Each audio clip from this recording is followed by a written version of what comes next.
السلام علیکم ورحمۃ اللہ وبرکاتہ۔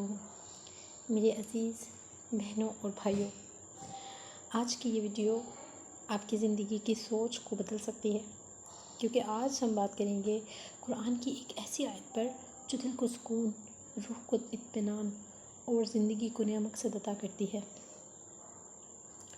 اگر آپ دل کی بے چینی، پریشانی یا زندگی کی الجھنوں کا حل ڈھونڈ رہے ہیں تو یہ ویڈیو آخر تک ضرور دیکھیں۔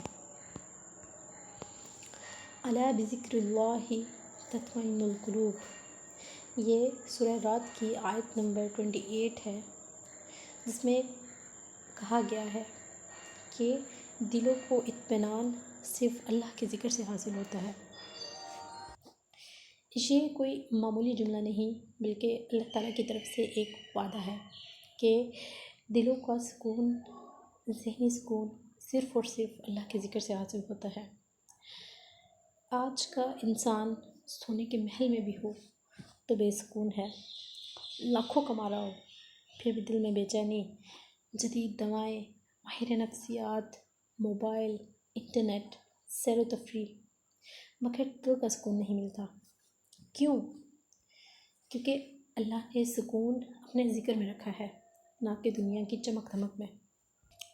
اللہ کا ذکر کیا ہے؟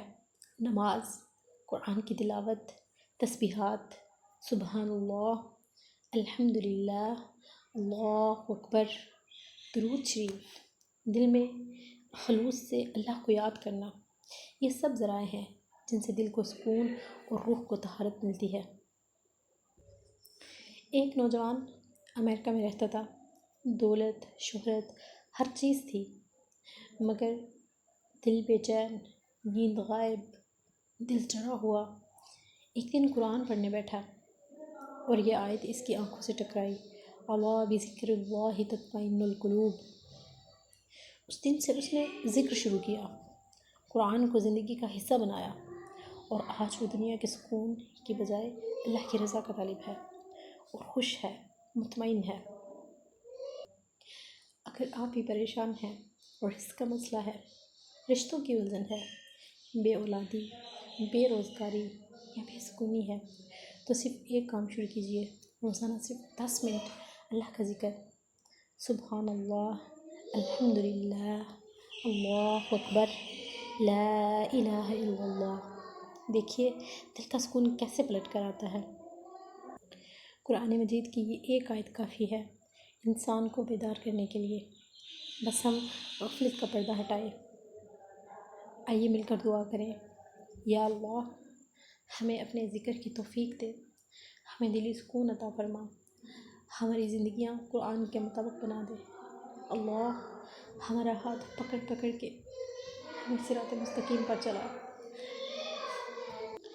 ہماری پریشانیوں، ہماری تکلیفوں، ہمارے مصائب کو دور فرما دے۔ اللہ ہمارے لیے آسانیاں پیدا کر دے۔ اللہ جو بے اولاد ہیں ان کو اولاد نرینہ عطا فرما۔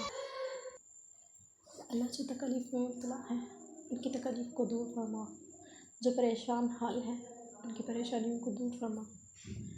اللہ جو مصائب میں گھرے ہیں ان کے مصائب کو دور فرما دے، ان کے لیے آسانیاں پیدا کر دے۔ اللہ جو بیمار ہیں ان کی شفا کاملہ عطا فرما۔ اللہ ہماری اولاد کو نیک اور صالح بنا، آمین ثم آمین۔